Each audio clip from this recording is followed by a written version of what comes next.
Vida y obra de Arthur Rimbaud, autor de Una temporada en el infierno e Iluminaciones. El poeta que anticipó el surrealismo escribió toda su obra entre los 15 y los 20 años. Tuvo una relación fundamental y escandalosa con Paul Verlaine. Pasó la última década de su vida en un pequeño pueblo de Etiopía, trabajando como comerciante, totalmente renegado de su vida como escritor. Si uno quisiera filmar una película de la vida de Arthur Rimbaud, haría bien en comenzar con dos largas tomas que servirían como elementos básicos de la narración, pero también como claves simbólicas para ilustrar la gloria y la tragedia del poeta francés que murió en 1891 a los 37 años y que dejó de escribir a los 20. Una toma sería del poeta caminando. Se podría filmar con la perspectiva desde el suelo, a unos 4 metros detrás del caminante, mostrando su andar por los pastos altos de los campos de Francia, Italia y Bélgica, también por las calles adoquinadas de París y Londres de la segunda mitad del siglo XIX, acompañado por su mentor, amante y compañero maldito, Paul Verlaine. La segunda sería de la punta de la pluma de Rimbaud, trazando palabras sobre hojas en blanco. Allí lo veríamos haciendo sus deberes de latín de la escuela primaria. Fue alumno estrella de su colegio provincial, y la redacción de sus poemas inmortales es uno de los pocos casos en que se puede usar este abusado término correctamente, que escribió entre los 16 y los 20 años.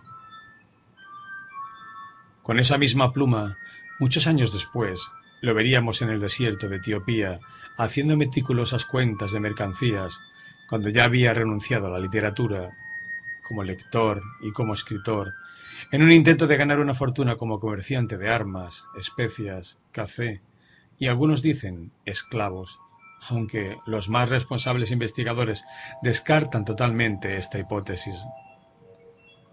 Durante toda su vida Rimbaud caminó y escribió. Caminaba porque le gustaba, pero también porque tenía una manía por viajar, y era pobre, y muchas veces no tenía otra forma de movilizarse. Y escribió porque quería penetrar, a través del arte de la poesía, la misteriosa esencia de la vida a la manera de un místico.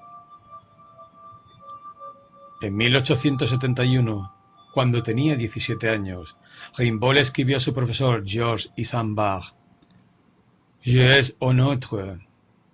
Yo es un otro, y en esta misma carta declaró su proyecto artístico. Quiero ser poeta y me estoy esforzando en hacerme evidente.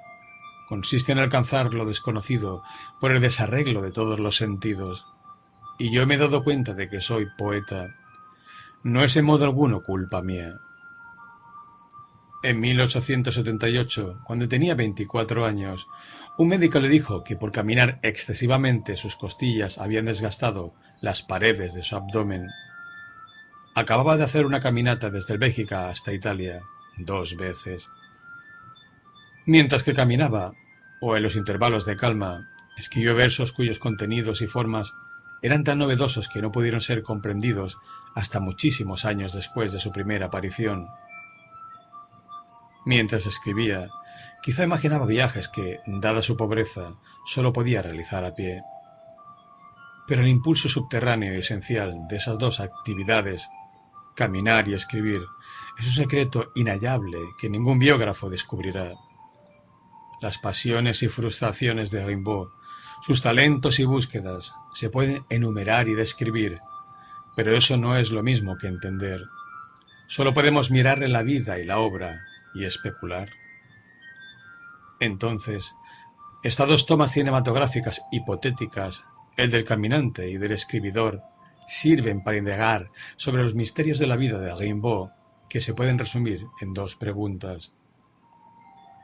La primera: ¿cómo puede ser que un niño de 16 años, sin ninguna preparación particularmente especial, haya entrado en una racha de producción creativa durante unos 4 años, no más, que lo ubicó en el panteón de los panteones de los poetas líricos del mundo occidental, junto a Safo, John Donne, John Keats, Emily Dickinson y Ezra Pound?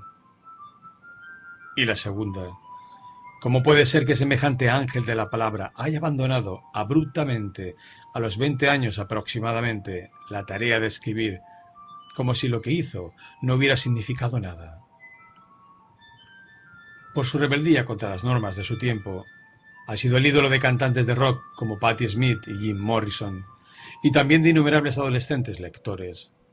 Pero por más caótica y antiburguesa que fuera la vida de Rimbaud en su primera juventud, la base de su triunfo como poeta fue el trabajo riguroso, y al fin de su vida volvió a abrazar los valores de un ciudadano respetable.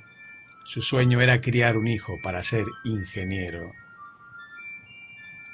Rimbaud fue criado junto a un hermano mayor y una hermana menor en el pueblo de Charleville, en el noroeste de Francia, por una madre que se autodenominaba viuda por la ausencia crónica de su marido. Rimbaud fue, lejos, el mejor alumno de su colegio. De hecho, sus profesores nunca habían visto un sujeto igual, hasta tal punto que uno dijo de él: «Es una máquina perfecta para triunfar en los exámenes». De ahí que haya una leyenda acerca del niño Rimbaud, que en un examen extremadamente exigente de 3 horas se pasó las primeras 2 mirando el techo, y en la última hora, con una velocidad suprenatural, terminó la prueba consiguiendo los máximos honores. Dentro de poco, Charleville le quedó chico y miró hacia París. Se había familiarizado con el ámbito cultural de la capital, gracias a la lectura de revistas que le prestaban algunos profesores y conocidos de su pequeña aldea. Con apenas 16 años escribió al poeta Paul Verlaine, uno de los pocos contemporáneos que el adolescente admiraba, y que le llevaba 11 años, mandándole unos versos. En poco tiempo recibió una respuesta: «Venga, querida y gran alma, te esperamos, te deseamos, e incluso un boleto de tren para el viaje». Aquí empieza la segunda vida de Rimbaud, de la cual, años después, en Harar, Etiopía, diría que fue solamente un episodio de borrachera. Fue eso y muchas otras cosas más. Verlaine estaba recién casado, aparentemente, para controlar sus tendencias de borracho y acomodarse en una situación financieramente más cómoda, ya que su esposa venía de una familia de dinero. Sucede que Verlaine venía de una familia más complicada. Su madre guardaba sus primeros 2 nacimientos, abortados espontáneamente, en frascos con alcohol en el cristalero del comedor. Una vez, en un ataque de ira en el cual le rogaba dinero a su madre para ir a beber, Verlaine estalló los frascos de sus 2 hermanos homúnculos contra la pared. Rimbaud, con manos de campesino y modales de un delincuente, entró al mundo burgués de Verlaine e hizo explotar todo. De golpe Verlaine y Rimbaud eran amantes. Componían juntos poemas eróticos y escatológicos sobre el ano. Se escaparon a Londres 2 veces para vivir en la pobreza. Se peleaban con cuchillos para entretenerse. Se separaban y se reconciliaban, con viajes de por medio de la madre de Rimbaud para calmar las aguas en la casa de Verlaine, mientras Verlaine intentaba volver a su vida en familia. Tenía un hijo, y Rimbaud lo tentaba nuevamente al camino maldito. Entretanto, Rimbaud escribió sus poemas y Verlaine los suyos. Todo terminó mal, en un episodio tan violento y confuso como protagonizaron Van Gogh y Gauguin. Verlaine se había fugado a Bélgica. Allí estaba en un hotel con su suegra y su esposa. Desesperado, se había comprado un revólver de 7 milímetros. Ahí apareció Rimbaud. Se chocaron, se separaron, y Verlaine le dio un tiro, lastimándole levemente el brazo. Pero el día siguiente hubo otra confrontación que no terminó en disparos, pero sí por una acusación de Rimbaud.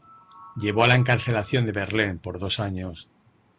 La reputación de los dos era infame, y Verlaine, aparte de ser acusado de intento de asesinato, fue sometido a humillantes y pseudocientíficas pruebas para comprobar si era o no homosexual.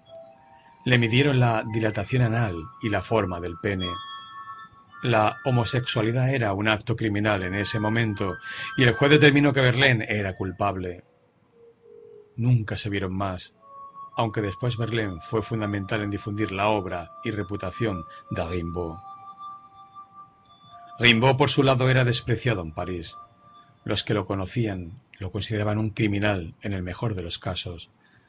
Una etapa de su vida se había agotado. Con poco más de 20 años, Rimbaud le dio la espalda a la literatura.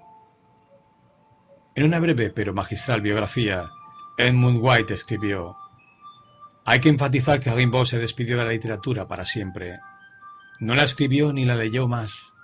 Miraba a sus años creativos, de los 15 a los 19 años, como un tiempo vergonzoso, un tiempo de borrachera, de escándalo homosexual, de arrogancia y rebelión que lo llevó a ningún lado». White también escribe una útil síntesis sobre la obra de Rimbaud. Lo que es extraordinario es que en su breve carrera como escritor, Rimbaud cubrió la historia completa de la poesía, desde versos en latín, pasando por los románticos y el parnasianismo y los simbolistas hasta el surrealismo, aun antes de que existiera el surrealismo. Y aquí comienza la tercera vida de Rimbaud, como comerciante en África. Solamente de esta etapa se han escrito varias biografías. En todas, los autores luchan para reconciliar al poeta con el hombre de negocios. Los únicos libros que Rimbaud le pedía a su madre desde África, nunca perdió en contacto con su madre, siempre la exigía y la buscaba, eran de ingeniería, geología y ciencias prácticas. Nunca consiguió la fortuna que buscaba.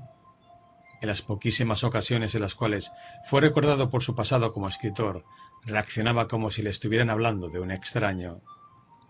Aparte de su revolucionaria obra y su tumultuosa vida, la existencia de Rimbaud nos deja con una inquietante certeza: escribir bien, escribir como un ángel o como un demonio, no es suficiente para lograr la paz. La última toma de nuestra película es de Rimbaud en una cama, devuelto a Francia, en un hospital en Marsella con la pierna amputada. Ya no es un niño genio. Si no fuera por sus ojos azul cristalinos, pasaría por un árabe. Sus caminatas están terminadas y sus versos olvidados en un pasado remoto.